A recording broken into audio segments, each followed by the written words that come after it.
நாங்கள் உம்மை போற்ற வந்தோம்.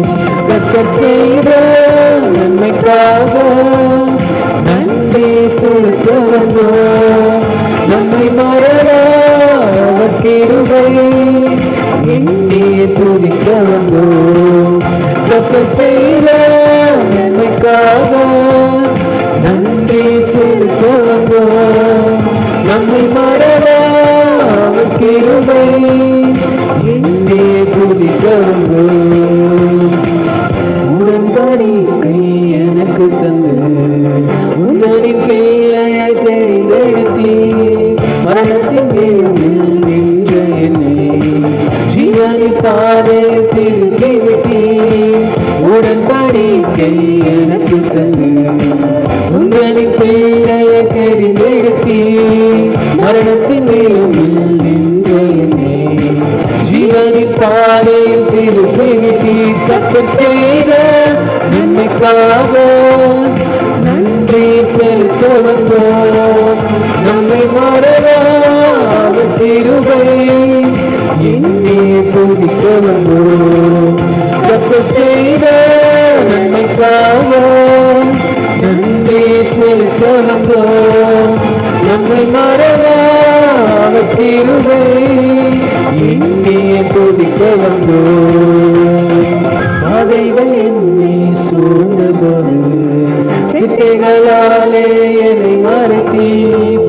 பாதைகள் எல்லாம் காக்கும்படி தூதர்கள் அனுப்பி உதவி செய்தீர். பாதைகள் என்னை சூழ்ந்தபோது சிட்டைகளாலே என்னை மறைத்தீர். பாதைகள் எல்லாம் காக்கும்படி தூதர்கள் அனுப்பி உதவி செய்தீர். கர்த்தர் செய்த நன்மைக்காக நன்றி செலுத்த வந்தோம். நம்மை மறவா அவர் கிருபை எண்ணியே துதிக்க வந்தோம். கர்த்தர் செய்த நன்மைக்காக நன்றி செலுத்த வந்தோம். நம்மை மறவா அவர் கிருபை எண்ணியே துதிக்க வந்தோம். கிளைகள் நெருக்கி நின்றபோது அற்புதமாக பெருக வைத்தீர். கண்ணீரின் பாதையில் திகைத்த போது கண்ணனியே என்று என்னை அழைத்தீர். கிளைகள் நெருக்கி நின்றபோது அற்புதமாக பெருக வைத்தீர். கண்ணீரின் பாதையில் திகைத்த போது கண்ணனியே என்று என்னை அழைத்தீர். கர்த்தர் செய்த நன்மைக்காக நன்றி செலுத்த வந்தோம். நம்மை மறவா அவர் கிருபை எண்ணியே துதிக்க வந்தோம். கர்த்தர் செய்த நன்மைக்காக நன்றி செலுத்த வந்தோம். நம்மை மறவா அவர் கிருபை எண்ணியே துதிக்க வந்தோம். பலிகள் செலுத்திய நாங்கள் ஆலயம் கூடி வந்தோம். துதி பலிகள் செலுத்திய நாங்கள் உம்மை போற்ற வந்தோம். பலிகள் செலுத்திய நாங்கள் ஆலயம் கூடி வந்தோம். துதி பலிகள் செலுத்திய நாங்கள் உம்மை போற்ற வந்தோம். கர்த்தர் செய்த நன்மைக்காக நன்றி செலுத்த வந்தோம். நம்மை மறவா அவர் கிருபை எண்ணியே துதிக்க வந்தோம். கர்த்தர் செய்த நன்மைக்காக நன்றி செலுத்த வந்தோம். நம்மை மறவா அவர் கிருபை எண்ணியே துதிக்க வந்தோம். ஆண்டவராக இயேசு கிறிஸ்துவின் நாமத்தினாலே உங்கள் யாவருக்கும் 26வது ஆண்டின் புது வருட வாழ்த்துக்களை தெரிவித்துக் கொள்கிறேன். நம்முடைய தேவன் விலையேற பெற்றவர். இந்த 25வது ஆண்டு நம்ம எத்தனையோ சூழ்நிலையிலே கடந்து வந்தோம். எத்தனையோ வியாதி, பிரச்சனை, பலவீனம், போராட்டம். ஆனால் எல்லாவற்றையும் தேவன் அவைகளை ஜெயிக்க, அவைகளை நாம் முறியடிக்க எல்லாவற்றையும் நாம் விடுதலையாய் இப்போது 26வது ஆண்டுக்குள்ளே வர தேவன் நமக்கு உதவி செய்திருக்கிறார். அப்படிப்பட்ட தேவனுக்கு நாம் மகிமை செலுத்துகிறோம். நாம் தேவன் விலையேறப்பட்டவர். இந்த ஆண்டிலும் தேவன் நம்மை அற்புதமாய் நடத்தப் போகிறார். அதிசயங்களை காணப்போகிறார். அற்புதங்களை காணப்போகிறார். எல்லா சூழ்நிலையும் ஜெயிக்கத்தக்கதான புதிய பலனை நமக்கு தரப்போகிறார். கிறிஸ்துவனுடைய வாழ்வை, கிறிஸ்துவை கனப்படுத்தும்படியாய், மகிமைப்படுத்தும்படியாய் தேவன் இன்னொரு வருஷத்தை கூட்டி கொடுத்திருக்கிறார். சரி, கர்த்தர் நமக்கு வாக்குத்தத்தங்களை வைத்திருக்கிறார். இந்த வாக்குத்தத்தம் தான் நமக்கு நிறைய பூஸ்ட், நமக்கு எனர்ஜி. இந்த வாக்குத்தத்தம் தான் நமக்கு காக்கும் கேடகம். இந்த வாக்குத்தத்தம் தான் எல்லா சூழ்நிலையும் முறியடிக்கத்தக்கதான ஒரு பெரிய பட்டயம். அதுதான் தேவனுக்கு அருளிய மிகப்பெரிய ஒரு அற்புதமான காரியம். இந்த உலகத்தில் யாரோ வாக்குறுதி கொடுப்பாங்க, அந்த வாக்குறுதி நிறைவேற்ற மாட்டாங்க. ஆட்சிக்கு வர வரலையும் தான். அதுக்கப்புறம் அவங்களால அது முடியாமல் போயிடும், அல்லது அது செய்யக்கூடிய சூழ்நிலைகள் இருக்க முடியாது. ஆனால் நம்முடைய தேவன் அற்புதத்தின் தேவன். அவர் வாக்குத்தத்தம் பண்ணினா அதை நிறைவேற்ற வல்லவராக இருக்கிறார். அப்படின்னா என்னன்னா, எந்த எதிர்ப்பு இருந்தாலும், எப்படிப்பட்ட சூழ்நிலை இருந்தாலும், எப்படிப்பட்ட காரியங்கள் நமக்கு எதிராக இருந்தாலும், எந்த ஒரு எதிரான சக்தி வேலை செஞ்சாலும், யார் எதிராக வேலை செஞ்சாலும், அந்த வாக்குத்தத்தத்தை நிறைவேற்றி உன் வாழ்க்கையில் அற்புதத்தை காணும்படியாக தேவன் அவரால் உதவி செய்ய முடியும். சரி, இந்த நாளிலே, இந்த வருஷத்திலே கர்த்தர் எனக்கு ஒரு வார்த்தையை கொடுத்தார், ஒரு வாக்குத்தத்தை கொடுத்தார். அதை குறித்து நாம் தியானிக்க போகிறோம். வாசியுங்கள். பிலிப்பு எழுதின புத்தகம் 4வது அதிகாரம் 19வது வசனம். என் தேவன் தம்முடைய ஐஸ்வர்யத்தின்படி உங்கள் குறைவெல்லாம் கிறிஸ்து இயேசுவுக்குள் மகிமையில் நிறைவாக்குவார். தேவன் தம்முடைய, பாருங்க வசனம் அப்படியே தொடர்ந்து போகுது, கடைசியில் தான் ஃபுல் ஸ்டாப் வைக்கப்படுது. வேத வசனம் வாக்குறுதிகள் அவர் கொடுத்தாருன்னா, அந்த வாக்குறுதியில் எவ்வளவோ விதமான கருத்துக்கள் உள்ளே பொய்ந்து கிடக்கிறது. அதை நம்ம கொஞ்சம் அனலைஸ் பண்ண, கொஞ்சம் அதை எல்லாம் ஆராய்ந்து பார்க்க தான் அதில் வைக்கப்பட்ட அற்புதமான காரியங்களை நம்ம அறிந்து கொள்ள முடியும். அதில் பொக்கிஷங்களை தேவன் மறைத்து வைத்திருக்கிறார். அந்த வாக்குத்தத்தினுடைய ரகசியங்கள் எப்பேற்பட்டது, விலையேறப்பட்டது என்று அறிந்து கொள்ள தேவன் உதவி செய்கிறார். தேவன் தம்முடைய ஐஸ்வர்யத்தின்படி, ஐஸ்வர்ய தேவன் பார்த்தீங்கன்னா ஐஸ்வர்ய சம்பந்தர், பயங்கர ஐஸ்வர்யம். அவருடைய சொத்து விலை மதிப்பே போட முடியாது, விலை மதிப்பு இல்லாதது. அது மனுஷ மூளைக்கு அப்படிப்பட்ட ஒரு ஐஸ்வர்ய சம்பந்தர். அவர் எல்லா சொத்திலும் எல்லாவற்றிலையும் அவர் ஐஸ்வர்யம். அவரை பார்த்தேன்னா ஐஸ்வர்ய சம்பந்தர் யாருமே இந்த உலகத்தில் கிடையாது. அதுபோல் அவருடைய அன்பில் அவரை மாதிரி ஒரு ஐஸ்வர்யம் இந்த உலகத்திலே கிடையாது. அன்பை வாரி வாரி வழங்குவார், அன்பை எடுத்து கொடுத்து கொண்டே இருப்பார். அப்புறம்லாம் இரக்கத்தில் ஐஸ்வர்யம், அவருடைய ஸ்ட்ரென்த்தில் ஐஸ்வர்யம், எல்லாவற்றிலும் ஐஸ்வர்யம். அதிகாரத்தில் பார்த்தீங்கன்னா எல்லா அதிகாரமும் அவர்கிட்ட இருக்குது.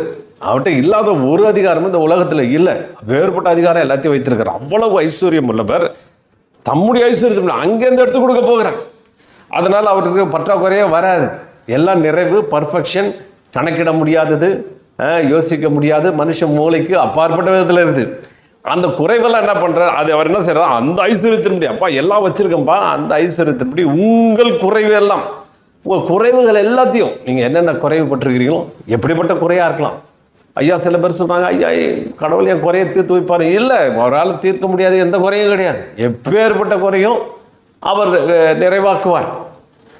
அதுவும் இல்லாமல் குறைவெல்லாம் கிறிஸ்து இயேசுக்குள் மகிமையிலே நிறைவாக்குவார். கிறிஸ்து இயேசுவுக்குள் இந்த இடத்துல பார்த்தீங்கன்னா அவர் நிறைவாக்குவார்னு அதை முடிச்சுட்டு இருக்கலாம். அதோட அந்த வசனத்தை முடிச்சிடலாம். ஆனால் அந்த வசனத்தை மறுபடியும் கொஞ்சம் எக்ஸ்டெண்ட் பண்ணுறார். கிறிஸ்து இயேசுவுக்குள் மகிமையிலே நிறைவாக்குவார். இன்னும் இங்கிலீஷில் போட்டிருக்குது, but my God shall supply all your need according to his riches in glory by Christ Jesus.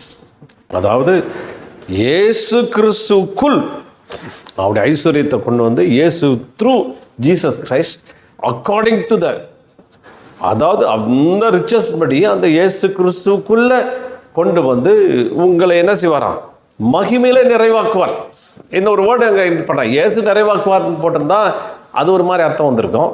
உங்களுக்கு எல்லாத்தையும் கொடுப்பாருங்க, கவலைப்படாதீங்க, இந்த தேவன் உங்களை எல்லாத்தையும் செய்வாருங்க, நல்லது செய்வாருங்க, கவலைப்படாதீங்க அப்படின்னா அது ஒரு விதமான அர்த்தத்தில் இருக்கும். அதுவும் ஒரு விதத்தில் ஏற்கக்கூடிய இதாக இருக்கும். ஆனால் இங்கே ஒரு வார்த்தை இன்னொரு வேர்டை ஆட் பண்ணுறார். அதை குறித்து தான் பார்க்க போகிறோம்.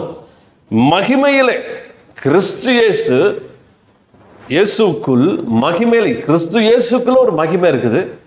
அந்த க்ளோரி, அந்த மகிமை அந்த மகிமையில வச்சு உன்னை நிறைவாக்குவார். அந்த மகிமையினாலே நிறைவாக்குவார். அந்த மகிமையை கொண்டு நிறைவேற்றுவார். அந்த மகிமையை படி உங்களை என்ன செய்வாராம்? நிறைவாக்குவாராம். நிறைவுனா பெர்ஃபெக்ஷன், ஃபுல் பண்ணிடுவார் அப்படின்னு அந்த வார்த்தை சொல்லப்படுகிறது.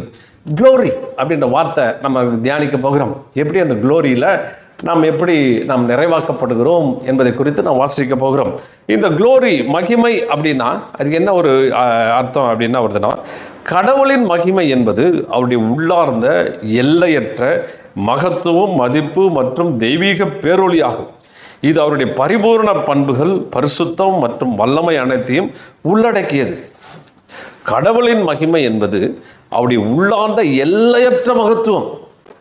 கர்த்தருடைய மகிமை அப்படியே ஃபுல்லாக க்ளோரியில் இருக்கிறார், மகிமையில் இருக்கிறார். மகத்துவம், மைட்டி காட், மைட்டி பவர். அந்த மகத்துவம், மதிப்பு மற்றும் தெய்வீக பேரொளி எல்லாத்தையும் ஒரு ஒளி மாதிரி இருக்குது, வெளிச்சமாக இருக்குது. ஒரு வெளிச்சமாக ஒளியாக அதில் என்ன செய்கிறாரு? அவருடைய பரிபூர்ணம் அதில் அடங்கி இருக்குது. அப்போது அந்த மகிமையை கொண்டு, அந்த மகிமையினால் உங்களை என்ன செய்கிறாரு? அவர் நிறைவாக்கி அவர் மகிழ பண்ணுகிறார். இந்த உலகத்தில் பார்த்தீங்கன்னா மனிதனை தேவன் படைத்தார். ஆதாம் ஏவாளை படைத்தார். ஆதாம் ஏவாளை படைத்து அவர்கள் என்ன செய்கிறாரு? தமது சாயலாய் அவர் படைத்தார், ஆணும் பெண்ணுமாய் படைத்தார். இதில் பார்த்தீங்கன்னா அவர் ஆணுக்கு தாங்க சாயல் படைத்தார், பொண்ணுக்கு இல்லை கிடையாது. 2 பேரையும் சாயலில் தான் படைத்தார். இது 2 ஈக்குவாலிட்டி தான், அதில் ஏற்றத்தாழ்வுலாம் கிடையாது. 2 பேரும் ஒரே அளவில் ஒரே விதத்தில் அவங்க 2 பேரும் நிரப்பினார். அதனால் வாக்குத்தத்தம்லாம் 2 பேருக்கும் சொந்தமானது. ஏன்னா அவங்க 2 பேரும் மகிமையில் அவர்கள் உருவாக்கப்பட்டிருக்கிறார்கள், அவருடைய சாயலால் உருவாக்கப்பட்டிருவாங்க. அந்த சாயலில் என்ன அடங்கியிருக்குன்னு பார்த்தீங்கன்னா மகிமை அடங்கியிருக்கிறது. சங்கீதத்தின் புத்தகம் 8:5 நீர் அவனை தேவ தூதரிலும் சற்று சிறியவனாக்கினீர், மகிமையினாலும் கனத்தினாலும் அவனை முடிசூட்டினீர். நீர் அவனை நிறைய பேர் சொல்ல தேவ தூதனுக்கு கீழே அப்படின்னா எல்லாம் கிடையாது. தேவ தூதனை அவர் மகிமையினாலும் கனத்தினாலும் முடிசூட்டல, தன்னுடைய சாயலில் அவனை படைக்கவும் இல்லை, மனுஷனை தான் அப்படி படைச்சார். அப்படின்னா சில மொழிபெயர்ப்பில் தேவனிலும் சற்று சிறியவனாக்கிரு. அடுத்தது கடவுளுக்கு அடுத்தபடி சற்று கொஞ்சம்தான், ஒரு படி தான் கீழே மனுஷனை என்ன செய்கிறாரு? அவர் சிறியவனாக்கிட்டு மகிமையினாலும் கனத்தினால் பாருங்க. அப்பவே அவனை மகிமையை ஒன்று கொடுத்தார், க்ளோரின்னு ஒன்று கொடுத்தார். கணம், அந்த மகிமை, அந்த க்ளோரியை அதனால் அவனுக்கு கொடுத்து அவனை முடிசூட்டினான். Crowned with glory. க்ளோரினா என்னன்னா தேவனுடைய ஆள் தத்துவம், மகத்துவம், தேவனுடைய விளையேறப்பெற்ற தன்மை, கணக்கிட அடங்காத அந்த ஐஸ்வர்யத்தினுடைய மாதிரி, அந்த மகிமை, அந்த பேரொளி, அந்த பேரொளி அப்படியே எடுத்து அவன் மேலே அப்படி வைக்கிறார். அப்படி எடுத்து அவன் தலை மேலே அப்படி வச்சு அப்படி முடிசூட்டுகிறார். அப்போ க்ளோரிக்குள்ளே ஒரு மனுஷன் இருக்கிறான், மகிமைக்குள்ளே இருக்கிறான். அந்த மகிமை தேவனிடத்தில் பெறப்பட்ட ஒரு மகிமை. அந்த தேவனுடைய மகிமை எப்படிலாம் வேலை செய்யுமோ அதே போல் மனுஷனுக்கு கொடுக்கப்பட்ட அந்த மகிமையும் வேலை செய்யும். அந்த தேவனுடைய மகிமை இந்த மகிமையை அப்படியே க்ரௌன் பண்ணியப்பா, என் மகிமையை பெரிய உலகத்தில் கொடுக்க முடியாத பெரிய கிஃப்ட், ஒரு பெரிய வெகுமதி. ஒரு தகப்பன் எல்லாத்தையும் ஒன்றாக்கி அத்தனைத்தையும் ஒரு சின்ன ஒரு பாக்ஸ்குள்ளே போட்டு அவனோட க்ரௌனுக்குள்ளே வச்சு அவன் தலைமையில் வச்சா எப்படி இருக்கும்? அந்த மாதிரி அவனை முடிசூட்டினார். முடிசூட்டினா உங்களுக்கு தெரியும் நடந்தது என்ன? அவன் விழுந்து போயிட்டான். விழுந்து போனதில் என்ன? இப்போ இந்த மகிமை குறித்து நான் பார்த்து வருகிறோம். இந்த மகிமை ஏன் விழுந்து போயிட்ட பிற்பாடு அது என்ன ஆச்சு? அவனுக்குள்ள மகிமை இழந்து போயிட்டான். ஏன்னா தேவனுடைய திட்டத்தை, தேவனுடைய காரியத்தை, தேவனுடைய வார்த்தையை நிறைவேற்றதுனால அப்போ மகிமை அவன் இழந்து போயிட்டான். மகிமை இழந்து போனால் நிர்வாணம் ஆயிட்டான். வெக்கம் வந்துச்சு, பயம் வந்துச்சு, குழப்பம் வந்துச்சு, பலவித சூழ்நிலை வந்துச்சு. அப்புறம் ஆண்டவர் அவனை கூப்பிட்டு என்ன சொல்கிறாரு? ஏம்பா, நீ நீ போனீன்னா லேண்டு உனக்கு செவி கொடுக்காது, லேண்டு உன் பேச்சை கேட்காது. அது சபிக்கலை. மகிமை போனால் அந்த விளைவு, அந்த எஃபெக்ட் அவர் சொல்கிறார். க்ளோரி போயிடுச்சப்பா, உன்னை விட்டு பரிசுத்த ஆவியானவர் க்ளோரியும் மகிமை உன்னை விட்டு போயிடுச்சு, என்னை கீழ்ப்படியாதனால வந்ததுனால இப்போ என்ன செய்வேன்? போய் இதுக்கு போக, வயல்வெளிக்கு போவேன், விதைப்பேன். ஆனால் விதைச்சா உனக்கு என்ன கிடைக்கும்? குறுக்கும் முள்ளும் தான் வளரும், நீ ரொம்ப கஷ்டப்படுவேன். அதுவும் இல்லாமல் அதில் வெளியின் பயிர் வகைகளை சாப்பிடுவாய் அப்படின்றார். அப்போ வெளியின் பயிர் வகைகள் அப்படின்னா நீ போடுற நிலத்தில் அவ்வளோ இருக்காது, நீ வெளியில் இருக்கிறதுலாம் சாப்பிடு, ஹெப் அப்படின்னு போட்டுருக்குது. ஒருவேளை மூலிகை, ஈலிகை, ஆலுவேரா செடி, இந்த இது சப்பாத்தி களிப்பாத்தி எல்லாம் எடுத்து திட்டுவேன். அந்த செடியில் கீரைலாம் பறித்து சாப்பிடுவேன், வெளியிலையும் கொஞ்சம் போய் எடுத்துகிட்டு வந்து சாப்பிடு, இல்லாது இன்னொருத்தர் பார்த்தீங்கன்னா உனக்கு பலவீனா உடம்பு சரியில்லை அதையும் கொடுத்து உன்னை போஷித்து அப்படியே நடக்க பண்ணுவேன், ஒரு பெரிய நிறைவு இருக்காது அப்படின்பட்ட. ஏன்? இந்த மகிமை விட்டு போனதுனால. நல்லா கவனிங்க, இந்த க்ளோரி ஆளுகைக்குட்பட்டது. நீ விரும்புகிற காரியத்தை இது செய்யும், விரும்புகிற காரியத்தை ஆளுகையை கொண்டு வரும்.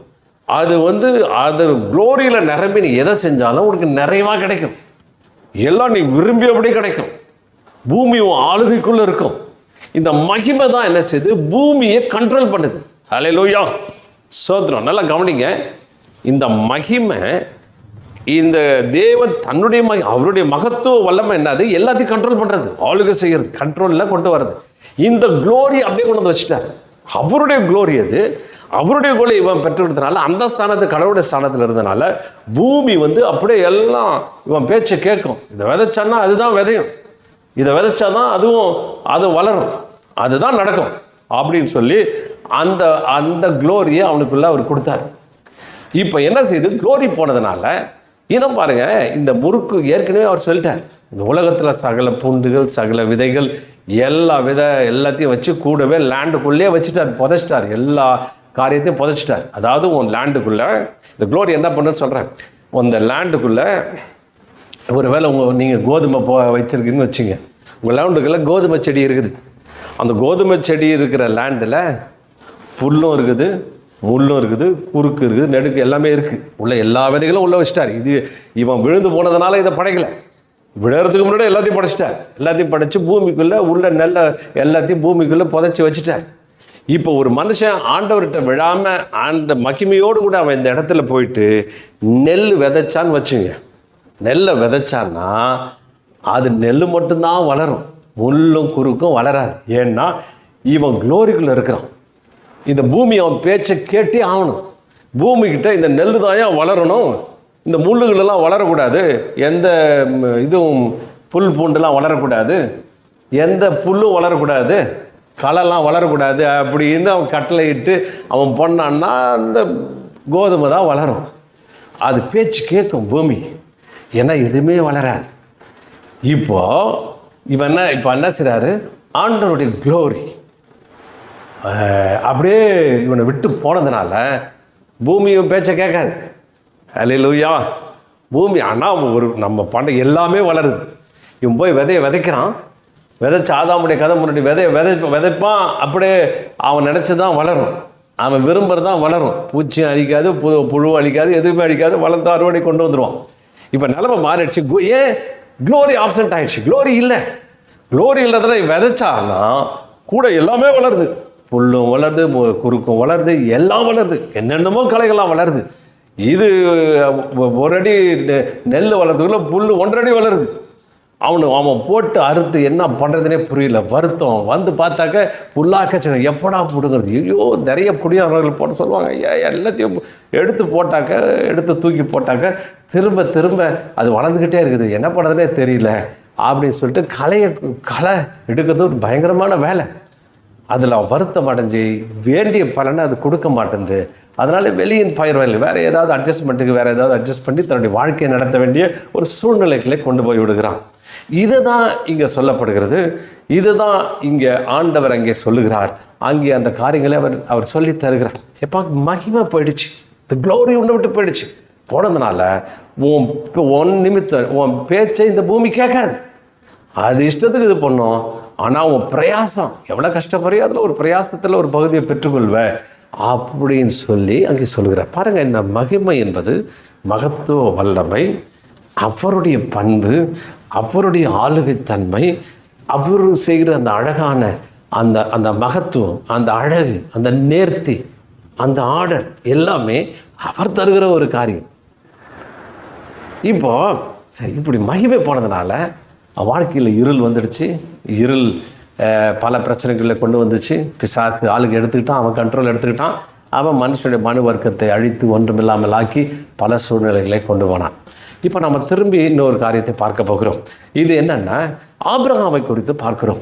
ஆபிரகாமை குறித்து அவர் சொல்லும்போது, ஏன்னா அந்த மகிமையை நம்ம கொஞ்சம் சற்று இன்னொரு இடத்த லெவலில் போய் பார்க்க போகிறோம்.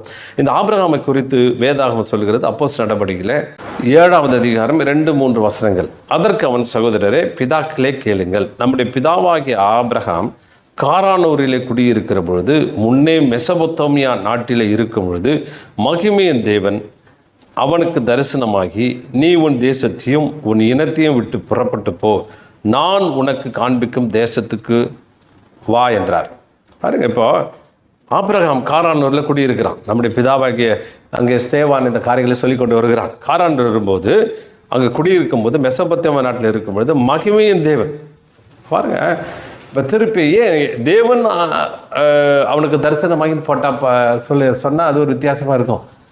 ஆனால் இதில் வந்து மகிமையின் தேவன், அந்த கருத்துக்களை கொஞ்சம் ஆழமாக, அந்த வார்த்தைகளில் எவ்வளவு காரியங்கள் அடங்கியிருக்கு பாருங்க. அவனுக்கு தரிசனம் மாறார். எப்படின்னா, இந்த மகிமையின் தேவன் மகிமையோடு கூட அப்படியே உனக்கு தரிசனம் மாறார்.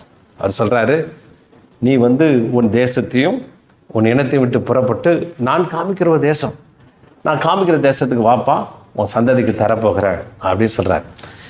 இப்போ இவன் என்ன செய்யறான், ஆண்டவரே ரொம்ப நன்றி ஆண்டவரே அப்படின்னு சொல்லிட்டு அவன் அந்த அந்த தரிசனத்தை பெற்றுக்கொண்டவனாய் அவனுக்குள்ளே ஒரு விசுவாசம் வந்துடுச்சு. சாரால கூப்பிட்டான், சாராலும் வரன்ட்டான். வயசை பற்றி அவன் கவலைப்படலை, 75 வயசு. அவன் அங்கே தைரியமாய் புறப்பட்டு வருகிறான். புறப்பட்டு வந்து அவர் காண்பிக்கிற தேசம் எப்படிப்பட்ட தேசம்னு பார்த்தீங்கன்னா, வனாந்தரம், பயங்கர வனாந்தரம், ஒரு பூண்டு பூச்சி ஒன்றுமே இல்லாத வனாந்தரம். ஏற்கனவே அவங்க வந்து பயிரெலாம் செஞ்சுட்டு ஒன்றும் இல்லைன்னு சொல்லிட்டு எல்லாம் கரம்பாக கிடக்கிற ஏரியம். உங்களை கூட உங்கள் அப்பா கூப்பிட்டு போய்ட்டு உனக்கு பெரிய சொத்து ஒரு 1000 ஏக்கர் எழுதி தரேன் சொல்லிட்டு சகாரா பாலைவனத்தில் கொண்டு போய் காமிச்சு, அதோ தெரியுது பார் அந்த மரம், இதோ தெரியுது பார் இதுன்னு சொல்லிட்டு வடக்கே கிழக்கே 4 எண்கள் குறித்து உங்கள்கிட்ட கொடுத்தீங்கன்னா நீங்கள் என்ன நினைப்பேன், அடம் போப்பா வேலை இல்லைப்பான். இந்த வனாந்திரம் அவனே தண்ணி கிடைக்காமல் கஷ்டப்படுறானுங்க, பயிரே வேலையில் வனாந்திரத்தை கொண்டு வந்து என் கையில் கொடுக்குறீங்களே அப்படின்னு நீங்கள் சொல்லியிருப்பீங்க. ஆனால் அவனுக்கு அப்படி தான் கொண்டு வந்து கொடுக்குறார். அவன் கொடுத்த உடனே அவன் என் மனசு, அவன் பாருங்க எப்போ தான் விசுவாசத்துடைய தந்தை, இது இந்த வனாந்தரத்தை உனக்கும் உன் சந்ததிக்கும் இருக்கிற எல்லாத்துக்கும் தருவன் வர சொல்கிறார். அங்கே ராஜாக்கள் வருவான்னு சொல்கிறார். அப்போ நம்ம அது எப்படிப்பட்ட சூழ்நிலை பாருங்கள். அப்போ பார்த்தீங்கன்னா இங்கே என்ன விஷயம் நடக்குது, அவர் மகிமையின் தேவன். ஏன் மகிமையின் தேவன் தரிசனம் ஆறார் அப்படின்னா, அந்த மகிமையை அவனுக்கு ஒரு பாட்டை கொடுத்துருப்பார். அவனுக்கு அப்படியே ரிஃப்ளெக்ட் பண்ணுறான். அந்த மகிமையை பாருங்கள், நம்முடைய இருதயம் வந்து ஒரு கண்ணாடி மாதிரி, ஒரு உள்ளம் கண்ணாடி மாதிரி, நம்முடைய இருதயம் கண்ணாடி மாதிரி. இயேசு கிறிஸ்து கூட, இயேசு கிறிஸ்து நம்முடைய மகிமையிலே இருதயங்களை பிரகாசித்தார். அப்படி அறிவு, அந்த மகிமை வந்து ஒரு அறிவு நிறைஞ்சது, ஒரு எல்லா சூழ்நிலையும் மாற்றக்கூடிய அந்த அறிவு, பேரறிவு, அந்த அந்த அனந்தமான ஞானம், அந்த அற்புதமான ஞானத்தை அவர் ஒளியிலே வச்சிருக்கிறார். அப்போ அதே மாதிரி இருதயத்தில் பிரகாசித்தார். பிரகாசிச்சுட்டு அவன் சொல்கிறாரு, நீ தேசத்துக்கு போயிட்டு நீ என்ன செய்ய, அந்த வசனங்களை வாசிப்போம். ஆதியாகமத்தின் புத்தகம் 13வது அதிகாரம் 17-18 வசனம். நீ எழுந்து தேசத்தின் நீளமும் அகலமும் அம்மட்டும் நடந்து தெரி, உனக்காக அதை தருவேன் என்றார். அப்பொழுது ஆபிரகாம் கூடாரத்தை பெயர்த்து கொண்டு போய் எப்ரோனுக்கு மம்ரேயின் பூமியில் சேர்ந்து குடியிருந்து அங்கே கர்த்தருக்கு ஒரு பலிபீடத்தை கட்டினான். இந்த வசனத்தில் வாசிக்கும் பொழுது 17வது வசனம், நீ எழுந்து தேசத்தின் நீளமும் அகலமும் அம்மட்டும் நடந்து தெரி, உனக்கு அதை தருவேன் என்றார். ஏங்க அவர் கூப்பிட்டு போயிட்டு இந்த தேசத்தை 4 எல்லையும் காமிச்சிட்டார். தேசத்தை காமிச்சிட்டு ஏப்பா நீ நடந்து திரி, எங்க 75 வயசு கிழவனை கூப்பிட்டு, நீ உன் பொண்டாட்டியும், அந்த அம்மாவுக்கு 65 வயசு, அந்த அம்மா எல்லாம் ரிட்டையர்டு, நீ போயிட்டு தேசம் நீளம் எவ்வளோ இருக்குதோ அகலம் அவ்வளோ இருக்குதோ அப்படி சொல்லிட்டு எல்லாத்தையும் நடந்து திரி, சும்மா நடந்து திரி அப்படின்றார். இவன் அவருடைய பேச்சை கேட்டுட்டு அங்கங்கே போகிறான், பலிபீடத்தை கட்டுறான், அங்கே தேசத்தில் நடக்கிறான். ஏன் நடந்து தெரிய சொன்னார்? அதுதான் இப்போ கேள்வி. ஏன் நடந்து தெரிய சொன்னார்? வயசான கூப்பிட்டு நடந்து தெரியலாமா? நான் இப்படி நிறைய இதை புத்தகம்லாம் சர்ச் பண்ணி பார்த்தேன். கிட்ட 2500 கிலோமீட்டர் சும்மா மேப்பில் போட்டிருக்குது. ஆனால் உள்ளுக்குள்ளே நடந்திருப்பான். சின்ன ஒவ்வொரு நாளும் நடக்க சொன்னதுனால தேசத்தில் உள்ள அவன் இப்போ டெய்லி நடந்திருப்பான். நடந்து ஒவ்வொரு இடமா மேய்ச்சி வந்திருப்பான். அப்போ நடந்து மிதிச்சு அவன் வந்திருப்பான், வந்து இந்த காரியங்களை செஞ்சுருப்பான். அப்போது கிட்டத்தட்ட 2500 கிலோமீட்டர் அவன் நடந்திருக்கான்னு சில சரித்திர ஆராய்ச்சிகள் சொல்கிறாங்க. 2500 கிலோமீட்டர். அதுவும் எப்படின்னா வெறும் டிஸ்டன்ஸ் தான், ஆனால் உள்ள டெய்லி நடந்திருப்பான். நான் நினைக்கிறேன் ஒரு 8000 கிலோமீட்டரு ஆலோசனை தேசத்தில் கால்படாத இடமே இருக்காது. எல்லா இடத்துலையும் நடந்து தெரிஞ்சிருப்பான். ஒவ்வொரு நாள் நடந்திருப்பான். ஏன்னா ஆடு மேய்க்கிறது வேலை எதுனா அது மூலமாகவும் அவன் மேய்க்கும்படி அவன் போர் எல்லாத்தையும் பார்க்கும்போது அவன் ஓடி அங்கெல்லாம் தெரிஞ்சிருப்பான். அப்போ பாருங்கள், ஏன் அப்படின்னு பார்த்தீங்கன்னா இதில் முன்னாடியே பார்க்குறோம், இந்த ஏன் வனாந்திரம் உண்டாச்சு. வனாந்திரம் உண்டது நோக்கம் என்ன பார்த்தீங்கன்னா, ஏற்கனவே சொல்லிட்டாரு, மகிமை ஒன்று விட்டு போச்சு, உன்னிமித்தம் பூமி சபிக்கப்பட்டிருக்குன்னு மனுஷனுக்கு சொல்லிட்டார். பூமினால மனுஷனுக்கு சாபம் இல்லை, மனுஷனால் தான் பூமிக்கே சாபம்.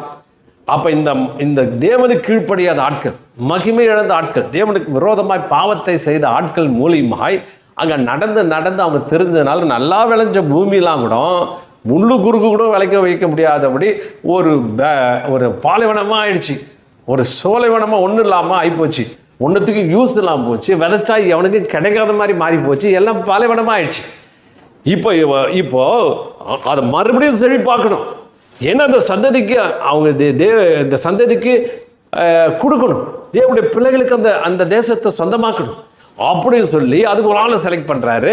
ஏன்னா ஆபிரகாம், இந்த ஆபிரகாம் பார்த்தீங்கன்னா கீழ்ப்படியாதனால கெட்டுப்போன அந்த பூமி, நல்லா கவனிங்க, கீழ்ப்படியாதனால பாலைவனமாக்கப்பட்ட சோலைவனமாக இருந்த பாலைவனமாக்கப்பட்ட பகுதி மறுபடியும் செழிப்பு உண்டாக்கணும்னா என் பேச்சை கேட்குற ஒரு ஆள் வரணும், என்னுடைய மகிமையை சுமந்து கொண்டிருக்கிற ஒரு ஆள் வேணும், என்னுடைய மகிமையை அப்படியே எடுத்து ஒவ்வொரு இடமாய் போகிற ஒரு ஆட்கள் எனக்கு வேணும்.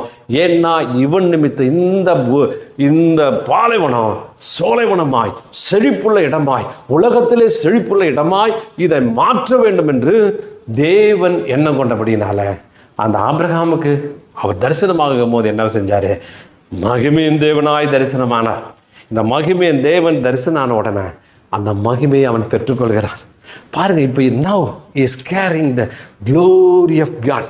அந்த க்ளோரியை பெற்றுக்கிட்டு அவன், நான் நினைக்கிறேன், அந்த சத்து இல்லாத பூமி, தண்ணி இல்லாத பூமி, ஒரு விதையும் செழிப்பாக வளர விடாதபடி மாறிப்போன, கடினமாய் மாறிப்போன பூமி, இப்போ ஆபிரகாமுடைய கால் அங்கே வைக்கிறான். அவன் க்ளோரியோட கால் வைக்கும்போது இவன் க்ளோரியை, தேவனுடைய மகிமையை சுமந்து கொண்டு போய் ஒவ்வொரு ஸ்டெப்பாக வைக்க ஹல்லேலூயா, அந்த மகிமை அப்படியே உள்ளே போய் அந்த இடத்துல பூமிக்குள்ளே போய் பூமி அப்படியே செழிப்பாகுது. எங்கெங்கெல்லாம் கால் வைக்கிறானோ, எங்கெங்கெல்லாம் நடந்து செல்கிறானோ அந்த இடங்களெல்லாம் அந்த மகிமை இறங்கி செழிப்பாய் மாற்றப்பட்டு கொண்டே இருக்கிறது. பாருங்கள், எல்லாத்தையும் இடம் தெரிஞ்சிட்டான். ஈசாக்கு வரும்போது பார்த்தீங்கன்னா தண்ணி இல்லாத பூமி, எல்லாம் ஓடிறாங்க.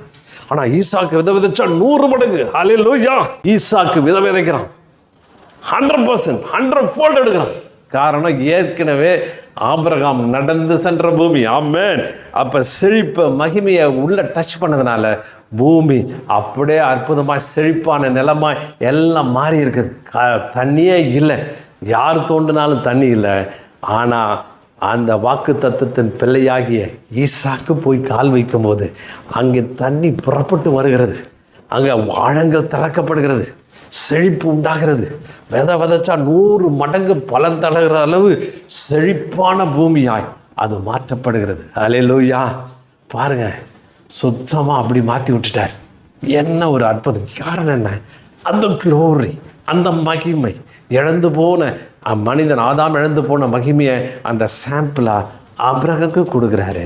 ஆபிரகாம் கொடுத்து அதை சுமந்து செல்லும்போது முழு தேசமே ஃபெர்டைல். நீங்கள் பாருங்கன்னா இஸ்ரேல் தேசம் பாருங்கள், நடுவில் கீழ்ப்படியாமல் வனாந்திரம் ஆயிடுச்சு. அந்த ஹிஸ்ட்ரிலாம் வாசித்து பார்த்தீங்கன்னா உங்களுக்கு தெரியும், ஒரு வனாந்திரமாக இருக்கிற பூமி செழிப்பாக மாறுது, திருப்பி வனாந்திரமாக மாறுது, மறுபடியும் செழிப்பாக மாறுது, மறுபடியும் வனாந்திரமாக மாறுது, மறுபடியும் செழிப்பாக வருது. ஆபிரகாம் காலத்தில் வனாந்திரமாக இருந்த பூமி ஈசாக்கு அப்புறம் என்ன பண்ணாங்க, எகிப்துக்கு போயிட்டாங்க.